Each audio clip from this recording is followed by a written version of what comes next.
ஒவ்வொரு முறையும் ஏவா வேலு அவர்களுடைய இல்லத்தில் சந்திப்பு நடந்திருக்கிறது. இந்த முடிவு இப்போது வர வேண்டியதற்குண்டான தேவை ஏன் அப்படின்னா, ராஜ்யசபா 16 சீட்டு அதுதான் பிரதான ரோல் பண்ணி இருக்கிறது. ராஜ்யசபா சீட்டை பின்னாடி நடத்தினா அதிமுகவோட சீட்டு குறைய வாய்ப்பு இருக்கு, அதனால முன்னக்கூட்டியே நாங்கள் ராஜ்யசபாவை நடத்துகிறோன்னு பிளான் பண்ணி அவங்க லட்டில் வச்சாங்க. இந்த பக்கம் லட்டில் வச்சேன்னு நினைச்சியா, நான் நட்டில் வைக்கிறேன்டா அப்படின்னு சொல்லிட்டு தேமுதிகவுக்கு ஒரு ராஜ்யசபா அப்படின்னு கொடுத்தாங்களான்னு தெரியல. அமித்ஷா என்னமோ பெரிய சாணக்கியர் வியூக வகுப்பாளர்ன்றானுங்க. இதா இருக்கு தேமுதிக எகிரி எகிரி அடிச்சிருச்சு. என்னடி ஒரு சின்ன பையன் வந்து உங்களுக்கு தடியாங்கிறா, ஒத்துக்கிட்டு வர்றாங்கிறா, பேத்தலமா பேசாம இருக்கீங்க. அந்த அமித்ஷாவினுடைய வியூகம் அப்படிங்கிறது நார்த் இந்தியால இருந்து நம்மளுக்கு திணிக்கப்பட்டிருக்க ஒன்றும். ஏன்னா இவர் உகாண்டால இருந்து வந்திருக்கிறாரு, அதனால இது திணிக்கப்பட்ட ஒன்றுன்னு சந்தேகப்படுறாரு. எதிர்த்தாப்புல இருக்கிற என்டிஏவில் தேவனாதன்கெல்லாம் ஆதரவு இருக்கு, ஓட்டு இருக்கு அப்படின்னா, ஏசி சண்முகம் வகைராக்களுக்கெல்லாம் வாக்கு இருக்கு, வாக்கு சதவீதம் இருக்குன்னா தேமுதிகவுக்கும் இருக்கு. நண்டு செத்து கிடக்கு, ஒவ்வொரு முட்டைக்கிலையும் ஒவ்வொரு குஞ்சு செத்து கிடக்கு. அதுவும் தெரியல, ஈ செத்து கிடந்தது மட்டும் உங்களுக்கு தெரியல. இந்த தாவேக்கா காரணங்க தேமுதிகவை தான் நம்பிக்கிட்டு என்னென்ன பேசுன கேப்டன் விஜயகாந்த் ஆன்மா எங்களுக்கு ஆசி கொடுக்கணும், அதுக்காக படத்துல கூட எல்லாம் கெட்டப் போட்டு பார்த்தா பாஜக அழுகுறான் கிடந்து. காலையில இருந்து காந்தாரிகளா மாறிட்டாங்க, குழவைகள் எடுத்து குத்திக்கிட்டு அழுகுறானுங்க, ஐயோ ஐயோ ஐயோ ஐயோன்னு. கேப்டனின் ஆன்மா மன்னிக்காதே, அந்த அதெல்லாம் மன்னிக்கும்டா போடா அப்படின்னா அதெல்லாம் போகண்டா போடா.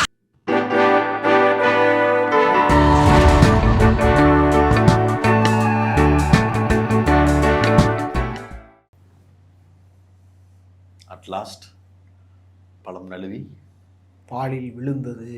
எத்தனை வருஷம் கழிச்சு பால் மாறிக்கிட்டே இருந்தது, கொதிக்க வச்சு புதிய பால் வாங்கி பழம் அந்த பழம் மாதிரி புதிய புதிய காய் காய்த்து புதிய பழம் கணிந்து ஓகே அட்லாஸ்ட் சேர்ந்து விட்டது தேமுதிக திமுக கூட்டணியில். யாருமே எதிர்பார்க்காது. எதுக்கு இந்த சிரிப்பு அப்படின்னா, நான்லாம் உண்மையிலே நம்பலை. நம்மளே உட்காந்து பேசுவோம்ல, பேசும்போது நீங்க நம்புனீங்களா? நான் ஒரு இடத்துல உஷாரானேன். ஒரு தடவை சன் நியூஸ்ல ஒரு விவாத நிகழ்ச்சி கூப்பிட்டுருந்தாங்க. எதை ஒட்டின்னா, ராஜ்யசபா சீட்டு கொடுக்கறதா சொல்லி எடப்பாடி பழனிசாமி கழட்டி விட்டார். ஆமா, அப்ப பிரேமலதா ரொம்ப டேரிங்கா பேச ஆரம்பிச்சாங்க. ஆனா அப்படி பேச ஆரம்பிச்சவங்க அப்படியே கட் பண்ணிட்டாங்க. ஆமா, ரொம்ப விரிவாக போகாமல், நாங்கள் எதுவாக இருந்தாலும் ஜனவரி மாதம் எங்கள் கட்சியினுடைய மாநாடு நடக்குது, அந்த மாநாடுக்கு பிறகுதான் நாங்கள் முடிவெடுப்போம் அப்படின்னு சொல்லிட்டு அவங்க அறிவிச்சாங்க. நான் அப்பயே சன் நியூஸில் என்னுடைய அதிர்ச்சியை நான் வெளிப்படுத்தினேன். ஆங்கர் யாருன்னு ஞாபகம் இல்லை. தேமுதிக தன்னுடைய வரலாற்றிலேயே இல்லாத அளவுக்கு, ரொம்ப நிதானமாக பேசுகிறாங்க, எனக்கு அதுவே ரொம்ப பெரிய அதிர்ச்சியாக இருக்குது அப்படின்னு நான் சொன்னேன். அப்போ பக்கத்தில் இருந்தவங்க கூட சொன்னாங்க, ஆமாம் நீங்கள் சொல்கிறது கரெக்டு தான், இது வரைக்கும் அந்த அம்மா இவ்வளவு நிதானமாக பொறுமையாக ஹேண்டில் பண்ணதில்லை. யாராவது பத்திரிகையாளர் கொஞ்சம் தாறுமாறாக கேள்வி கேட்டால் கூட உடனே என்ன அப்படின்னு சொல்லிட்டு ஏறிடுவாங்க, சவுண்டை ஏற்றிடுவாங்க. அப்படித்தான் பேசுவேன். ஆனால் இப்போ அவங்க ரொம்ப நிதானமாக தான் ஹேண்டில் பண்ணுறாங்க அப்படின்னு சொன்னாங்க. அதுலேருந்தே நான் தேமுதிக கவனிச்சுட்டு தான் வரேன். கிட்டத்தட்ட நிதானமா என்ன பேசுனாங்க? இல்ல 3-4 மாசமாவே அவங்க ரொம்ப பொறுமையா தான் ஹேண்டில் பண்றாங்க. ஓகே, கூட்டணி யாரு அப்படின்றதுல தடாலடியா பேசுறதோ, அல்லது ஒரு கட்சியை ஆதரித்து இன்னொரு கட்சியை கடுமையாக விமர்சிப்பதோ, அந்த மாதிரியான போக்குகளுக்குள்ள அவங்க போகல. அவங்க ரொம்ப பொறுமையா எல்லா டோர்ஸையும் ஓபன் பண்ணி வச்சுட்டு உட்கார்ந்துருக்கிறாங்க. Which is okay for that party அப்படின்னு சொல்லிட்டு நான் அப்சர்வ் பண்ணியிருந்தேன். அதே போல் அவங்க ரொம்ப நிதானமாக யோசித்து முடிவெடுத்திருக்கிறார்கள். நான் என்ன யோசிச்சிருந்தேன்னா, லெஃப்டில் இண்டிகேட்ரு, ரைட்டில் கை, ஸ்ட்ரைட்டு, இப்படி ஏதாவது ஒரு ரூட்டு தான் எடுப்பாங்க. கடந்த காலங்களில் அப்படி தான் அவங்க எடுத்திருக்கிறாங்க. அப்படிங்கிறதன் அடிப்படையில் எனக்கு அது நம்பிக்கை இல்லாமல் இருந்தது. அப்புறம் ஒரு கட்டத்தில் என்ன நடந்தது, யார் பேசியது அப்படிங்கிறதெல்லாம் செய்திகளாக காதுக்கு வரும்போது இட்ஸ் குவைட் ஷாக்கிங். அமைச்சர் KN நேரு, ஏவா வேலு, சபரீசன் அவர்கள் அப்படின்னு பல தரப்பட்ட சர்க்கிளில் பேச்சுவார்த்தைகள் நடந்திருக்கிறது. ஒவ்வொரு முறையும் ஏவா வேலு அவர்களுடைய இல்லத்தில் சந்திப்பு நடந்திருக்கிறது. சுதீஷ் அவரும் பிரேமலதா அவர்களும் அந்த சந்திப்பை நடத்தி இருக்கிறாங்க. ஒரு பல கட்ட பேச்சுவார்த்தை அப்படிங்கும் போதே அது 2 டிஜிட்டில் தான் போய் நின்றுச்சு. சந்திப்புகளுடைய கவுண்ட்டை சொல்கிறேன். அப்படி ஒரு பேச்சுவார்த்தை நடந்து இறுதியாக ஒரு முடிவுக்கு வந்திருக்கிறது. இந்த முடிவு இப்போது வர வேண்டியதற்குண்டான தேவை ஏன் அப்படின்னா, ராஜ்யசபா 16 சீட்டு அதுதான் பிரதான ரோல் பண்ணி இருக்கிறது. திடீரென்று வந்த அந்த அறிவிப்பு எடப்பாடி வயிற்றில் புலியை கரைத்திருக்கிறது. ஆமா, இப்ப இல்ல என்னன்னா, ராஜ்யசபா சீட்டை பின்னாடி நடத்தினா வந்து அதிமுகவோட சீட்டு குறைய வாய்ப்பு இருக்கு, அதனால முன்னக்கூட்டியே நாங்க ராஜ்யசபாவை நடத்துறோம்னு பிளான் பண்ணி அவங்க லட்டுல வச்சாங்க. இந்த பக்கம் லட்டுல வச்சேன்னு நினைச்சியா, நான் நட்டுல வைக்கிறேன்டா அப்படின்னு சொல்லிட்டு தேமுதிகவுக்கு ஒரு ராஜ்யசபா அப்படின்னு கொடுத்தாங்களான்னு தெரியல. அப்படிதான் பேச்சுவார்த்தை வருது, ஆனா இன்னும் அதை உறுதிப்படுத்தல. பிரேமலதா நீங்க சொல்லும் போது இந்த நிதானத்துக்கு அப்பயே சொல்லணும்னு நினைச்சேன். இன்று பத்திரிகையாளர் சந்திப்பில் அவர்கள் காட்டிய நிதானம் இருக்குல்ல, தட் இஸ் கிளாசிக். ஆமா, அதாவது என்ன வார்த்தை கேளுங்க, எத்தனை சீட்டு அப்படின்னா நாங்க கேட்ட சீட்டை கொடுக்குறேன்னு இருக்காங்க, அது என்னன்றதை அப்புறம் சொல்லுவோம், இப்படித்தான் முதல்ல பேசுவாங்க. ஆனா இந்த முறை அவங்க ஒரு குழு போடுவாங்க, நாங்க ஒரு குழு போடுவோம், அந்த குழுவின் அடிப்படையில் பேச்சுவார்த்தை நடத்தி அது அறிவிப்பு. யார் அறிவிப்பா? அத வந்து கூட்டணி தலைவர் திமுக தலைவர் அண்ணன் தமிழ்நாடு முதலமைச்சர் அண்ணன் ஸ்டாலின் அறிவிப்பார். ராஜ்யசபா கேட்டிருக்கீங்களா? கேட்க 10 வருஷம் அந்த மாதிரி ஆயிடுச்சு. ராஜ்யசபா சீட்டு குறித்து போன வாரம் வரைக்கும் தகுடு முகுடுன்னு அடிச்சாங்க. எங்களுக்கு யாரு வந்து ராஜ்யசபா சீட்டு தர்றாங்களோ அவங்களுக்கு தான் நாங்க ஆதரவுன்னு சொல்லிட்டோம், எங்களுக்கு யார் அதிகமா சீட்டு தர்றாங்களோ அவங்களுக்கு தான் ஆதரவுன்னு சொல்லிட்டோம். நீங்க திரும்ப திரும்ப யூடியூப்ல உட்காந்துக்கிட்டு ஆளாளுக்கு பேசிக்கிட்டு அப்படி பேசிக்கிட்டு இருந்தவங்க சடனா இன்னைக்கு அறிவாலயத்து வாசல் வந்த உடனே, அந்த திமுக கூட்டணிக்குள்ள வந்த உடனே திமுக கூட்டணிக்குன்னு ஒரு புரோட்டோகால் இருக்க மாட்டிருக்கு, இதுதான் பேசணும், இப்படித்தான் சொல்லணும் அப்படின்னு. பாஜக அதிமுக கூட்டணிக்கு போறதா செய்தி வந்துச்சு, யாரு அனுப்புனா? நீங்க தான் போட்டீங்க. நீங்க பத்திரிகைக்காரங்களும் யூடியூபர்களும் சேர்ந்து என்னத்தையாவது பேசிட்டு டிஆர்பிக்காக இந்த வேலையை பார்த்து யூடியூபர் பேமெண்ட் பெய்டு இன்டர்வியூ கொடுப்பாங்களே அவங்க வந்து டெய்லி, அதாவது தேமுதிக விஜயகாந்த் மாடுலேஷனோட எடுக்கணும். இல்ல நான் விஷயத்த சொல்ல, தேமுதிக விஜயகாந்த் இருந்த போது புரிந்து கொள்ளக்கூடாது, அதுக்கு இல்ல, விஜயகாந்த் இருந்த போது வலுவா இல்ல அப்படிங்கிற, அந்த வலு இப்போது இல்ல அப்படிங்கிறது உண்மை, அதை யாரும் மறுக்கல. அதுக்காக அவங்கள வந்து பாஜக அலைன்ஸ்லயும் அதிமுக அலைன்ஸ்லயும் தக்க வைப்பதற்காக போட்ட ஜிகுனாக்கள் இருக்குல்ல, அதுதான். அது எதிர்த்தாப்புல இருக்கிற என்டிஏவில தேவனா அதெல்லாம் ஆதரவு இருக்கு, ஓட்டு இருக்கு அப்படின்னா, ஏசி சண்முகம் வகைராக்களுக்கெல்லாம் வாக்கு இருக்கு, வாக்கு சதவீதம் இருக்குன்னா தேமுதிகவுக்கும் இருக்கு. நண்டு செத்து கிடக்கு, ஒவ்வொரு முட்டைக்கிலையும் ஒவ்வொரு குஞ்சு செத்து கிடக்கு, அதுவும் தெரியல. ஈ செத்து கிடந்தது மட்டும் எனக்கு தெரியல. ஆமா, அதோட அதிகமாகவே தான் இருக்கு. என்னன்னா 2021 சட்டமன்ற தேர்தலில் 2 லட்சத்திற்கும் அதிகமான வாக்குகள் தமிழ்நாடு முழுக்க அவர்களுக்கு பதிவாகி இருக்கிறது. அவங்க நின்னது 60 சீட்டு, 2 லட்சம் வாக்குகள், கிட்டத்தட்ட 0.4% அப்படின்றது தகவல்.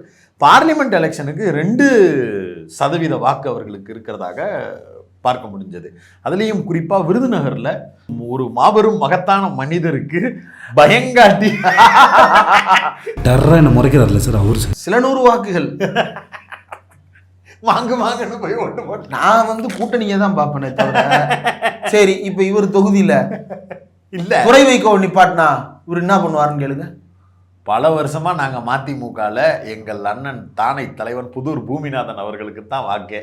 இப்ப நாளைக்கே இவர் தொகுதியில ஐயா ராமதாஸ கூட்டணிக்குள்ள கூப்பிட மாட்டாங்க, கூப்பிட்டு இவர் தொகுதியில ராமதாசனுடைய கேண்டிடேட்டை நிப்பாட்டி விட்டாங்க மாம்பழ சின்னத்துல. மதுரை தெற்கு தொகுதிக்கு ஐயா அவங்க திண்டுக்கல் வரைக்கும் நின்றுட்டாங்க. அதெல்லாம் மதுரை தெற்குக்கும் அவங்க பாமகவுக்கு என்ன பண்ணுவாங்க வாய்ப்பே இல்ல. ஏன்னா தமிழ்நாட்டில் பாஜக ஆட்சியை பிடித்தால்னு சொல்றதுக்கு பதில் சொல்லுன்னு சொன்ன மாதிரி அதுதான் நடக்காதுன்னு தெரியுது இல்ல. அப்புறம் அதுக்கு நீங்க அப்படி ஒரு வேளை துரை வைகோ அவர்கள் முடிவெடுத்து மதிமுக வந்து திமுக கூட்டணியில இருந்து விலகி போயிருச்சு அப்படின்னா அங்க வந்து புதூர் பூமிநாதனுக்கு நீங்க வாக்கு செலுத்துவீங்களான்னு கேட்டா புதூர் பூமிநாதன் மதிமுக இருப்பாரா அப்படிங்கறது அடுத்த கேள்வி. அதே மாதிரி நானும் கேட்பேன், நேரம் வரும்போது கேட்பேன். அப்ப விருதுநகர் தொகுதியில ஒரு பயங்காட்டி இருந்தார் உண்மையிலேயே. ஏன்னா திமுக கூட்டணியே வந்து அவ்வளவு பெரிய ஃபைட்டை எதிர்பார்க்கல. நம்மளே கூட ஒரு உட்கார்ந்து பேசும்போது பேசியிருந்தோம், விஜயகாந்த் பையன் அவர்களுக்கு என்னங்க வந்துகிட்டே இருக்காப்புல அடுத்தடுத்த ரவுண்டு அப்படிங்கிறது வந்து நம்மளுக்கு இருந்த சந்தேகமாகவும் இருந்தது. இன்னும் சொல்ல போனா அவருக்கு அங்க ஒரு கேஸ்ட் பெல்ட்டாகவும் அது இருந்தது. அவங்க அப்பாவுடைய இழப்புக்கு பிறகு அப்படிங்கிறதும், அவர் எங்க ஊருக்காரு, அதுவும் வந்து ஒரு பெரிய ஒர்க் அவுட் ஆயிருக்கு. கேப்டனை மதுரைக்காரம்பாங்க, கேப்டன் திருமங்கலம் பக்கத்துல இருக்கிற ஒரு கிராமத்தை சேர்ந்த மதுரை கீரத்துறை ஏரியால ரைஸ் மில் வச்சிருந்தாங்க. கீரத்துறையில ரைஸ் மில் தான் வச்சிருந்தாங்க, குலதெய்வம் எல்லாமே இருந்தது. அவருக்கு வருஷம் தேமுதிக தலைவர் குடும்பத்துல இருந்து மதுரைக்கு போறாங்க. ரைஸ் மில்லுக்கு போறாங்களா குலதெய்வம் கோயிலுக்கு போறாங்களா? அதெல்லாம் ஏங்க அவங்க வாழ்ந்த. ஆனா இவர் லீவ் விட்டா கல்லல் புலியாளுக்கு தானே போறாரு. நான் போறவே இல்லை, நான் மதுரையை தாண்டி போல. அப்படி விஜயகாந்த் பையன் வந்து ரொம்ப மிஸ் பண்றேன். அவர் ஆளை காணா. அவர் இன்னைக்கு வந்திருந்திருக்கணும். நல்லது. அதான் சொல்றேன்ல, தேமுதிக ரொம்ப நிதானமா இருக்கு இல்லையா? அவரு மேடைக்கு மேடை அண்ணன் சீமான், அண்ணன் அண்ணாமலை இப்படியே பேசி பழக்கப்பட்டவர். இல்ல, அவருக்கு பயிற்சி தேவை. அண்ணன் திருச்சி சிவாட்ட கொண்டு போய் ஒரு 10 நாள் ட்ரைனிங் விடுங்க. ராஜ்யசபா போறவங்க தானே ட்ரைனிங் எடுக்கணும். ராஜ்யசபா போறதுக்கு இல்லையா, பேசுறதுக்கா இருந்தாலும் ராஜ்யசபால பேசணும்ல. அதுக்கு அவர் என்னமோ பண்ணட்டும், போறவர் என்னமோ பண்ணிட்டு இருக்கட்டும், அது நம்ம கையில கிடையாது. தேமுதிகவுடைய அடுத்த கட்ட தலைவராக விஜய் பிரபாகரனா? ஆமா, விஜய் பிரபாகரன் 2 முக்கியமான தலைவர்கள் பேரை சேர்த்து வச்சிருக்கிறாரு. தன்னுடைய பேராகிய விஜயகாந்த்ல விஜய, அந்த பக்கம் நடிகர் விஜய் பேர் இல்லையா அது? நான் அப்படிதான் நினைச்சேன். நடிகர் விஜய் மேல இருக்க பிரியத்துல ஃபேன்னா இருப்பாரு. நான் பார்த்து படத்துல நடிச்சு வளர்த்து விட்ட பையன் பேரை நான் எதுக்கு என் பையனுக்கு வைக்கிறேன்?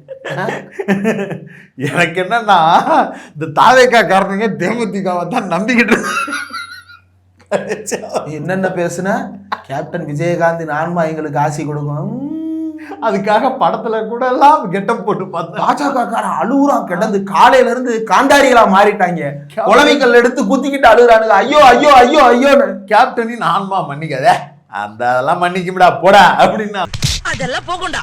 அந்த பக்கம் லெஃப்ட் ஹேண்ட்ல டீல். யாருக்கு தெரியும், அறிவாலய சென்டிமெண்ட்ல எங்களுக்கு ஆன்மா மீது நம்பிக்கை இல்லைன்னு பிரேமலதா சொல்லலாம். இன்னொன்னு, விஜயகாந்த் அவர்கள் போன முறையே வந்து 2016 மக்கள் நல கூட்டணி பக்கம் போறதுக்கு முன்னாடி திமுக பக்கம் வருவதற்கு உண்டான வாய்ப்புகளை தான் பிரகாசமா இருந்தது. பிரேமலதா யோசிச்சு பார்ப்பாங்கல்ல, தன்னுடைய கணவர் இறந்துட்டாரு, அதுக்கு வந்து அவருடைய உடலை வந்து நல்லடக்கம் செய்வதிலிருந்து இருந்து ஒரு இடத்துல இருந்து இன்னொரு இடத்துக்கு எடுத்துட்டு போறது வரைக்கும் எல்லாத்துக்கும் எவ்வளவு உறுதுணையாக இருந்தது. அதே போல அந்த அவங்க நடத்துற விழா, கேப்டன் நினைவு நாளைக்கு வந்து அழைப்பு விடுக்கும் போதெல்லாம் ஒவ்வொரு முறையும் துணை முதலமைச்சர் உதயநிதி ஸ்டாலின் தவறாமல் அங்கு போய் கலந்துக்கிட்டு வர்றாரு. அதையும் அவங்க யோசிச்சு பார்ப்பாங்கல்ல. கண்டிப்பா. இன்னொன்று, அதிமுக இதில் ரொம்ப முக்கியமான செய்தி என்னன்னா, அதிமுக பாஜக அப்படிங்கிற அந்த மாபெரும் கூட்டணின்னு அவர்கள் கட்டி வைத்திருந்த அந்த பிம்பம் வந்து சிதைஞ்சிருச்சு. அதில் தேமுதிக இல்லாததாலையா அப்படின்னு கேட்டால், தேமுதிக இவ்வளவு நாட்களாக விசுவாசமாக கூட இருந்த ஒரு கட்சி, அந்த கட்சியே உன்னை கலட்டி விட்டுட்டு வர்ற அளவுக்கு நீ எவ்வளோ மோசமான ஆளாக இருப்ப அப்படிங்கிற ஒரு பிம்பத்தை உருவாக்கி விட்டுருச்சு. ஏன்னா கடந்த காலங்களில் விஜயகாந்த் அவர்களுடைய குடும்பத்திற்கு அதிமுக எடப்பாடி பழனிசாமி யாருக்கு துரோகம் பண்ணாமல் இருந்ததே கிடையாது. விஜயகாந்த் குடும்பத்துக்கு அவர் செய்த துரோகம் அவங்களுக்கு ஆறாத வடுதான். அந்த ராஜ்யசபா சீட்டு கொடுக்காதது, சொன்ன வார்த்தைய அதுல எல்லாம் கேப்டன் ஆன்மா மன்னிச்சிருமா? இன்னொன்று, அமித்ஷா என்னமோ பெரிய சாணக்கியர் வியூக வகுப்பாளர்ன்றானுங்க. ஒரே ஒரு ஸ்டேட்டு தமிழ்நாடு. இந்த தமிழ்நாட்டில் இருக்கக்கூடிய பாலிடிக்ஸை கூட புரிஞ்சு ஆனானப்பட்ட காங்கிரஸையே நாங்க வந்து கழிவு விட்டவங்க இந்தியாவில இருந்து அப்புறப்படுத்த போறோம் அப்படின்னு தெரிஞ்சாங்க.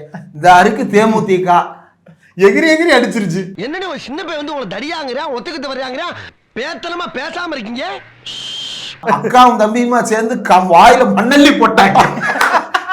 ஏன்னா தேமுதிகவை மிரட்டுறதுக்கு அங்க ஒரு பாயிண்ட் இல்லை. இப்ப விஜயகாந்த் வந்து இயல்பா நேர்மையான மனிதர், அவர் நல்ல மனுஷன், அவருக்கு வந்து கரப்டட் அப்படிங்கிற கேப்டன் தான் ஆரம்பத்திலிருந்து சொன்னது போல, மடியில் கனம் இல்லை வழியில் பயம் இல்லை. என்னங்க காசு பணம் எல்லாத்தையும் அளந்துட்டு வந்தா ஒருவேளை சோறு நீங்க போட மாட்டீங்களா? கேப்டன் அதை மதித்தார். இப்போது அந்நியாரும் அதே கொள்கையை கையில் எடுத்திருக்கிறார் என்றால் மகிழ்ச்சி. அந்த அமித்ஷாவினுடைய வியூகம் அப்படிங்கிறது வந்து நார்த் இந்தியால இருந்து நம்மளுக்கு திணிக்கப்பட்டிருக்க ஒன்றும் அப்படின்னு வரக்கூடிய சந்தேகத்தை நம்மளால புரிஞ்சு கொள்ள முடிகிறது. ஏன்னா இவர் வந்து உகாண்டால இருந்து வந்திருக்கிறாரு, அதனால இது திணிக்கப்பட்டோன்னு சந்தேகப்படுறாரு. குஜராத் மாடல திணிச்சப்ப அந்த அமித்ஷாவையும் தலையில கட்டி விட்டு போயிட்டாங்க. ஆமாங்க, இப்ப நேஷனல் முழுக்க, தேசியம் முழுக்க எல்லா பக்கமும் காவி படர்வதற்கான வியூகத்தை வகுக்கக்கூடிய ஒரு மாபெரும் சாணக்கியம் அமித்ஷா. இப்படிலாம் சொல்லி சொல்லி பாக்குறாங்க. நம்ம தமிழ்நாட்டுல ஏதாவது ஒண்ணு பண்ணிடுவாரு அப்படின்னு பார்த்தா அவங்களுக்கு இருந்த ஆதர்சன முகமா இருந்த அண்ணாமலையே கலட்டி சாணக்கியான்னு பாட்டு கூட பாடுறதுக்கு லாயக்கு இல்ல. கையெடுத்து கும்பிட்டு போறேன், மன்னிச்சுக்கிங்கன்னு அதுல ஒரு பெரிய சம்பட்டி அடி விழுந்திருக்கிறது பாருங்க. அப்ப இவ்வளவு வீக்கான அமித்ஷாட்ட போய் எடப்பாடி பம்மிட்டு இருக்காருன்னா அப்ப எடப்பாடி எந்த அளவுக்கு பாருங்க. இதுல வந்து ஐயா எடப்பாடி கொஞ்சமாவது உங்களுக்கு என்னது, ஒரு இப்ப நெருப்பை தொட்டா என்ன ஆகும்? கொப்பளம் வரும், சுடும். இப்ப அது போல வந்து இப்ப என்ன சொல்றது, இப்ப சிலருக்கு வந்து இரும்பை போட்டு கரகரன்னு தேய்ச்சா என்ன செய்யும்? கூசும். அந்த மாதிரி கூசணும்ல. அதாவது அலர்ஜியா இருக்கக்கூடிய விஷயங்களை பார்த்து சொல்றேன். அதுக்காண்டி அமித்ஷாவை பார்த்து கூசணுமானா கூசி இருக்கு. பிரேமலதா அக்காவுக்கு வந்து அமித்ஷாவை பார்த்தா இவங்க கூட போய் கூட்டணி வைக்கிறதா அப்படின்னு சொல்லிட்டு பிரேமலதா அக்காவுக்கும் சுதீஷ் அண்ணனுக்கும் கூச்சமா இருக்கு, விலகிட்டாங்க, கிளம்பி வெளியில வந்துட்டாங்க. அவங்களே அதாவது தொண்டர்கள் அப்படின்னு கூட்டி இன்னைக்கு வந்து திடீர்னு பிரேமலதா ஒரு பக்கம் எடப்பாடி ஒரு பக்கம் நின்று தொண்டர்களே வாருங்கள் அப்படின்னு கூப்பிட்டாங்கன்னா உங்க பக்கம் தான் அதிக பேர் நிற்பாங்க, அவங்க பக்கம் யார் இருப்பாங்களா அப்படின்றது தெரியாது. ஆனாலும் அவங்க எவ்வளவு துணிச்சலா எவ்வளவு தைரியமா இன்னைக்கு அமித்ஷா விட்டு அமித்ஷாவாவது எந்த ஷாவாவது எனக்கு என்ன அப்படின்னு சொல்லிட்டு அறிவாலயத்துக்கு போனாங்களோ. இப்போ இவர் அறிவாலயத்துக்கு வர சொல்லலை, அம்மா ஆபீஸ்க்கு போக வேண்டியதானே, என்ன உங்களுக்கு தடுக்குது பாஜக கூட்டணியை விட்டு வெளியே வருவதற்கு? நீ இருப்பியா அவன் இருக்க வேணாமா? அவங்க அம்மா ஆபீஸ் இது, அவங்க அம்மா ஆபீஸ்னா அம்மா ஆபீஸ் தாயா, அம்மா ஆபீஸ் தானங்க அவர் இருக்காரு. தெரியல. இது இது என்னன்னா கேப்டன் ஆன்மா மன்னிக்காதுன்னா இப்போ ஜெயலலிதா ஆன்மா மட்டும் என்ன அதுவும் மன்னிக்காது தானே. இன்னைக்கு எடப்பாடி பழனிசாமி பண்ணிக்கிட்டு இருக்கக்கூடிய இந்த அட்டூழியங்கள் அனைத்தையும் ஜெயலலிதா ஆன்மா மன்னிச்சிருச்சா? நீங்க பிரியப்பட்டவங்கள்ட்ட தான் மன்னிப்பு கேட்பீங்க. பிரியப்பட்டவங்கள்ட்ட அடிமை விசாசனம் தான் எழுதி கொடுத்துட்டு உட்கார்ந்துருக்கிறாரு. அப்படியாக தமிழ்நாடு அரசியல் போய் கொண்டிருக்கிறது. அரித்மேட்டிக்கலாக நம்ம பேசினோம்னா கூட ஒவ்வொரு தொகுதியிலும் குறைந்தது 2000 வாக்குகள் அப்படிங்கிறது வந்து தேமுதிகவுக்கு என்று இருக்கக்கூடிய வாக்குகள்.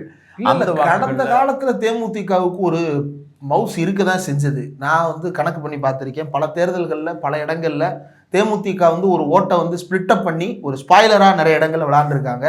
அது வந்து அதிமுகவோட கூட்டணி வைத்த போது அந்த ஸ்பாய்லர் கேம் இல்லாமல் ஒரு பிளேயரா அவங்க எவால்வ் ஆனாங்க. இன்னொன்று வட மாவட்டங்களில் ரொம்ப பெரிய ரோல். ஏன்னா விஜயகாந்த் அவர்களுடைய கல்லூரி அந்த பகுதியில் இருந்தது, ஆண்டாள் அழகர் கல்லூரி.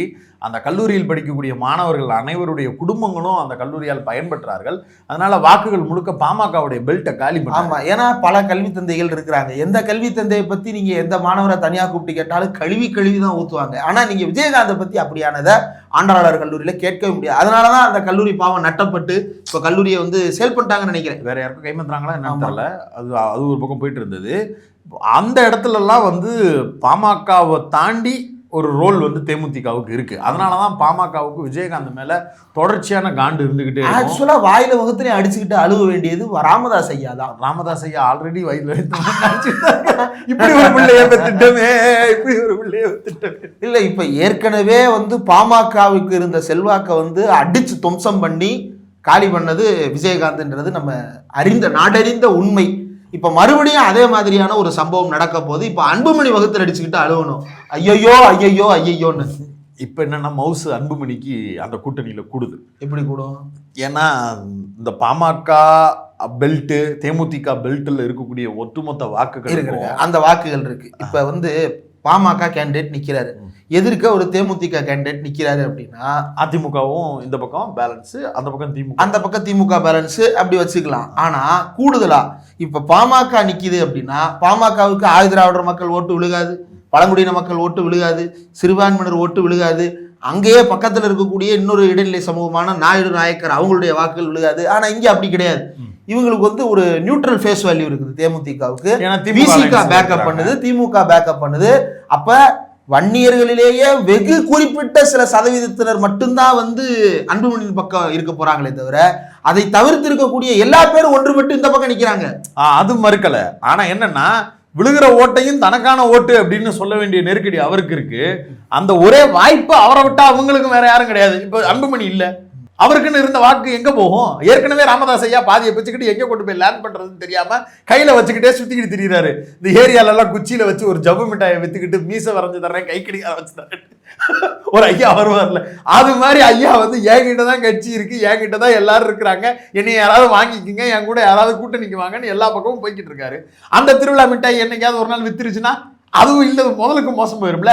இப்போ அது எல்லாத்தையும் தாண்டி தான் ஒரு ஆளை தான் இவங்க யாரெல்லாம் எல்லாரும் நம்பணும் அப்படிங்கிற ஒரு அப்பர் ஹேண்டை அன்புமணி ஐயாவும் எடுத்திருக்கிறாரு. ஐயா வாழ்த்துக்கள். இன்னொன்று இப்போ இதில் கதவடைக்கப்பட்டது ஐயா ராமதாஸுக்கு தான். பல பேர் கணா கட்டுக்கிட்டு இருந்ததுல பேச்சுவார்த்தை ஆரம்பிச்சிட்டாங்க. யாரோட? என்டிஏ அலைன்ஸ் சார்பா ஐயாட்ட வேற வழி கிடையாது. இப்ப தேமுதிகவை உள்ள வச்சுட்டு தேமுதிக உள்ள என்ட்ரினாலே ராமதாஸுக்கு நோ என்ட்ரின்னு போர்டு வச்சாச்சுன்னு அர்த்தம். ஆமா, அது போதும். ஏன்னா விசிகாவை இலக்க திமுக விரும்பல. ஏன் இப்ப வந்து பாமகவால கிடைக்கிறத விட கூட்டணியா வெறுமன கணக்கு வழக்கா மட்டும் பேசுவோமே, பாமகவால் கிடைப்பதை விட விசிகாவால் தமிழ்நாடு தழுவி அளவில் ஒரு பெரிய ஆதரவு திமுகவுக்கு கிடைக்கிறது. பாமகவால் கிடைப்பதுன்னா யாருக்கு? எந்த பாமகவாலும்? பாமகவுக்கே முதல்ல எதுவும் கிடைக்காது. அப்புறம் என்ன பாமகவால் கிடைப்பது? அந்த நிலைமையில் பாமக ரெண்டா போனது ஒரு பெரிய இல்ல அவர் தோட்டத்துல இருந்து மாம்பழம் கூடையில போட்டு கொண்டு வருவாரு. திருப்பி போகும்போது வெறும் கூடையா கொண்டு போக கூடாது, ஏதாவது கொடுங்க அப்படின்னு அதெல்லாம் டிஸ்கஷன் நடக்கும். அதுல ஒரு கூடையை தான் அனுமதி தூக்கிட்டு போயிட்டாருன்னு பஞ்சாயத்து. வெட்டி ஊறுகாய் போட்டுக்குங்க. மாம்பழத்தை எப்படி ஊறுகாய் போடுறது? மாங்காய் போட்டுட்டாரு. அன்புமணி ராமதாஸ் மாம்பழத்தை வெட்டி ஊறுகாய் போட்டுட்டாரு. அப்படியாக போய் கொண்டிருக்கிறது. அது தராசு ஷாம் அவர்கள் இன்னைக்கு பேட்டி எடுக்கும்போது கூட அவரும் குறிப்பிட்டிருந்தார். நம்பர்ஸ் படி நீங்க பார்த்தா கூட அவங்க ஒவ்வொரு தொகுதியிலையும் எல்லா ஓட்டுகளையும் தங்கள் பக்கம் இழுப்பதற்குண்டான வேல்யூவை வந்து வேலையை வந்து திமுக ஷார்ப்பா செய்யறாங்க. அதை ரொம்ப சைலண்டா வேற செஞ்சிருக்காங்க. ஆமா, இன்னொன்னு கொங்கு பெல்ட்ல தேமுதிகவுக்கு காஸ்ட் வைஸா பார்த்தாலுமே கூட ஒரு கணிசமான அளவுக்கு சில ஆயிரம் வாக்குகள் வரை பெறுவதற்கு வாய்ப்பு இருக்கு. அதனால எல்லா வாய்ப்புகளையும் விட்டுறக்கூடாதுங்கிறதுல திமுக ரொம்ப கான்சியஸா இருக்கிறாங்க. நம்பர் கேமை பக்காவா விளையாண்டுருக்கிறாங்க, அதுதான் உண்மை. அதன் அடிப்படையில் அது 200+ அப்படிங்கிற அவங்க நினைக்கிற நம்பர்ஸுக்கு அதை வழிவகுக்க வாய்ப்பு இருக்கிறது. வாழ்த்துக்கள் திமுக கூட்டணிக்கு. பாசிச எதிர்ப்பு அப்படி மக்கள் மத்தியில அது ஒரு வேல்யூவை கிரியேட் பண்ணும். எல்லாரும் திமுக கூட்டணிக்கு வந்துட்டாங்கப்பா, ஃபாசிஸ்டா தமிழ்நாடா, இந்த மைண்ட் செட்டுக்கு எல்லாரும் வந்துட்டாங்க போல் இருக்கு. சரி ஓகே, ஜெயிக்கிற கூட்டணிக்கு போடு அப்படின்னு மைண்டு மாறுறவன் கூட டக்குன்னு திமுக கூட்டணி போட்டு விடுங்க, அந்த மைண்ட் செட் வந்துடும். அது இன்னொன்று, எவ்வளவு பேர் வந்து சேர்ந்துக்கிட்டே இருக்கிறாங்க. நீங்களும் தான் கடையை திறந்து வச்சிருக்கீங்க. 2Gக்கு கேஸ் நடத்தின அந்த சைனியா அந்த ஜட்ஜு உட்காந்துருது. எவனாவது சாட்சி கொண்டு வருவான்னு எதிர்பார்த்து எவனுமே கொண்டு வரல. என்னடா பொய் கேஸாடா போட்டீங்க, வழக்கு டிஸ்மிஸ்ரா அப்படின்னு சொல்லிட்டு அழுதுட்டு இருந்தார். அந்த மாதிரி என்டிஏ வந்து கதவை திறந்து வச்சு கூட்டணிக்கு வாங்க சார் லெஃப்ட் சார் சாப்பாடு சார் அப்படின்னு சொல்லிட்டு மோட்டல் ரோட்ல இருக்கிற அழைப்பாளர் மாதிரி கையில சிவப்பு விளக்கையும் பச்சை விளக்கையும் மாத்தி வச்சுக்கிட்டு இங்க வாங்க பார்க் பண்ணுங்க. நான் ஏன்டா அடுத்த கடைக்கு போறேன், பக்கத்திலே ஒருத்தன் வாயில விசில் வச்சுக்கிட்டு அவங்க வேற தனியா விசில் அடிச்சுட்டு சார் வாங்க சார் என்ன நடக்குதுன்னு பார்ப்போம். நன்றி.